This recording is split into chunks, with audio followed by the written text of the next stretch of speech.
ഞാൻ ക്രിസ്ത്യാനിയാണ് എന്ന് ധരിച്ചിട്ട് ഫ്ലൈറ്റിൽ എൻ്റെ തൊട്ടടുത്തിരുന്ന ഒരു പള്ളിയച്ഛൻ ദുഃഖത്തോടെ എന്നോട് പറഞ്ഞു, കാര്യങ്ങളൊക്കെ കൈവിട്ട് പോവുകയാണ്, എന്താ ചെയ്യുക? ആദ്യം ന്യൂട്രൽ പേരുകൾ കയറി വന്നു. മേരി, ഏലിയാമ്മ, ഇതുപോലെയൊക്കെ ക്രിസ്ത്യാനികൾക്ക് പേരിട്ടു. ഇന്ത്യൻ പേരല്ല, അതെല്ലാം ബൈബിളിൽ നിന്നെടുത്ത പേരുകളാണ്. ഇത് പോയിട്ട് വീണ, ന്യൂട്രൽ പേരാണ്. ഹിന്ദു പേരാണോ? അല്ല. വീണ ജോർജ് ഹിന്ദു പേരാണോ? അല്ല.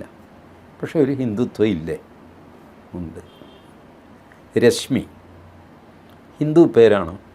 ഹിന്ദു പേരൊന്നുമല്ല, എന്നാലും ന്യൂട്രലാണ്, പക്ഷേ ചെറിയ.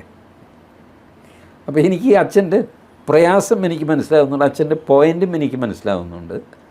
വീണ, രശ്മി, സ്വപ്ന, ഇങ്ങനത്തെ പേരുകൾ ഇത് പ്രകടമായി ഹിന്ദു പേരാണെന്ന് പറയാൻ പറ്റില്ല, പക്ഷേ ഒരു ഹിന്ദു ടിഞ്ചുണ്ട്. എന്തൊക്കെ പറഞ്ഞു കഴിഞ്ഞാലും ഹിന്ദു ടിഞ്ച് വിഷമം. എന്നിട്ട് പുള്ളി പറഞ്ഞു, കാലം കുറച്ച് പോയപ്പോൾ എന്താ സംഭവിച്ചത്?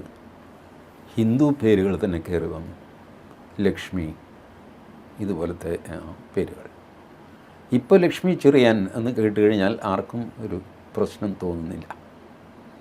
ഇതുപോലെ ആണുങ്ങളുടെയും പേര് രാജൻ.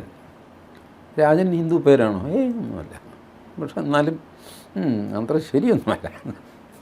രാജൻ എന്ന് പറഞ്ഞിട്ട് ഒരു 40 വർഷം മുമ്പ് ക്രിസ്ത്യാനിക്ക് രാജൻ എന്ന് പേരിടില്ല.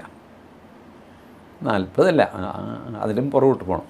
രാജൻ വളരെ നേരത്തെ കയറുന്ന പേരാണ് രാജു, രാജനൊക്കെ. ഇപ്പം രാജു എന്ന് പറഞ്ഞാൽ ക്രിസ്ത്യാനിയാണോ ഹിന്ദുവാണോ എന്ന് തിരിച്ചറിയാൻ പറ്റില്ല. ആ രീതിയിൽ വളരെ സൗമ്യമായിട്ട് ഇതിങ്ങനെ കയറി വരുന്നു, സകല കാര്യങ്ങളെയും സ്വാധീനിക്കുന്നു. ഇപ്പോൾ അടുത്ത സ്വാധീനം സംഗീതത്തിലാണ് വരുന്നത്. പള്ളിപ്പാട്ടുകൾ എപ്പോഴും യൂറോപ്യൻ മ്യൂസിക്കാണ്. അതിന് നമുക്കൊരല്പം ഇഴയുന്ന പാട്ട്, കരയുന്ന പാട്ട് എന്ന് തോന്നത്തക്ക രീതിയിൽ എല്ലാ പാട്ടും അങ്ങനെയായിരുന്നു.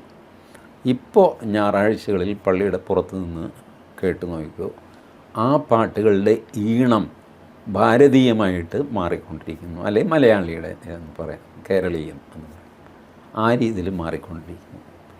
ഇപ്പം ഇതിൻ്റെ ഒരു ഫ്രസ്ട്രേഷൻ ക്രിസ്ത്യാനികൾ വെച്ചാൽ ഈ മതപരിവർത്തനം ദൃഢവ്രതമായിട്ട് എടുത്തു വച്ചിരിക്കുന്ന, അല്ലെങ്കിൽ ഒരു ഒളി അജണ്ടയായിട്ട് കൊണ്ട് നടക്കുന്ന ക്രിസ്ത്യാനികൾ. സാധാരണ ക്രിസ്ത്യാനിക്ക് ഒരു ചുക്കുമില്ല, അവന് സന്തോഷമായിട്ട് ജീവിച്ചു പോവുകയാണ്. പക്ഷേ ഈ ഉദയംപേരൂർ സുനഹദോസ് കൊണ്ടുവന്ന മാറ്റങ്ങൾ, അത് നേരെ തിരിച്ചായി പോയതിലുള്ള വിഷമം, ഇതുപോലത്തെ കാര്യങ്ങളൊക്കെ ഇപ്പോഴും മനസ്സിൽ കൊണ്ട് നടക്കുന്നവർക്ക് ഇത് എന്ത് ചെയ്യും? ഇങ്ങനെ എന്നോട് ഞാൻ ക്രിസ്ത്യാനിയാണെന്ന് ധരിച്ച അച്ഛൻ സംസാരിച്ചില്ലേ, അതുപോലെയുള്ള ആൾക്കാർ. അപ്പോൾ അവരുടെ ഫ്രസ്ട്രേഷനാണ് ഇത്തരം സാധനങ്ങളായിട്ട് പുറത്തു വരുന്നത്. അത് കുറച്ചൊന്ന് ഇതുപോലെ എഴുതിയൊക്കെ തീർക്കും, പിന്നെ അത് ക്ലിക്ക് ചെയ്യുന്നില്ല, അതിൻ്റെ പുതുമ നഷ്ടപ്പെട്ടു എന്ന് പറയുമ്പോൾ അത് കളയും, അടുത്തത് എന്തെങ്കിലും എടുക്കും. അപ്പോഴത്തേക്ക് വീണ്ടും ഹിന്ദുത്വം ക്രിസ്ത്യാനിറ്റിയിലേക്ക് ഒരു സ്റ്റെപ്പ് കൂടെ വെച്ചിട്ടുണ്ടാകും. ഇതിനെ തടയാൻ പറ്റുന്നില്ല. എന്ത് പറഞ്ഞ് തടയും?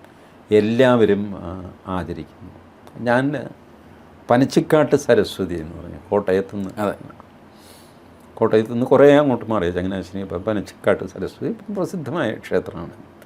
വിദ്യാരംഭത്തിൻ്റെ ദിവസം ഒരിക്കൽ ഞാൻ അവിടെ പോയി. അവിടെ ഒരു പ്രോഗ്രാം ഉണ്ടായിരുന്നു. അപ്പോൾ ഞാൻ പോകുമ്പോൾ രാവിലെ തന്നെ പോയി.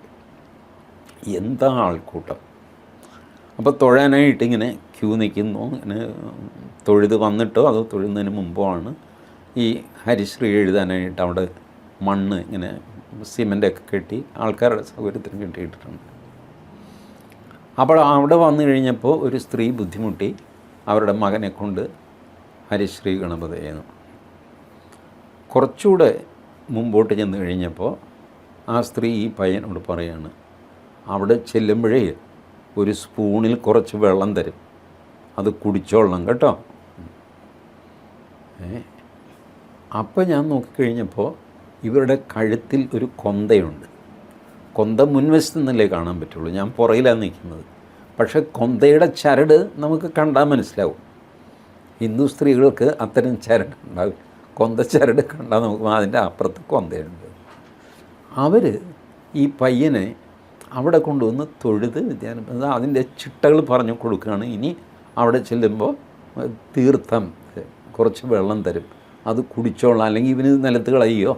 നമ്മുടെ രാധാകൃഷ്ണനെ പോലെ ഇങ്ങനെ ചുറ്റിക്കളയൊക്കെ ചെയ്ത് കഴിഞ്ഞാൽ മോശമല്ലേ, ദേവി കോപിക്കുമല്ലോ.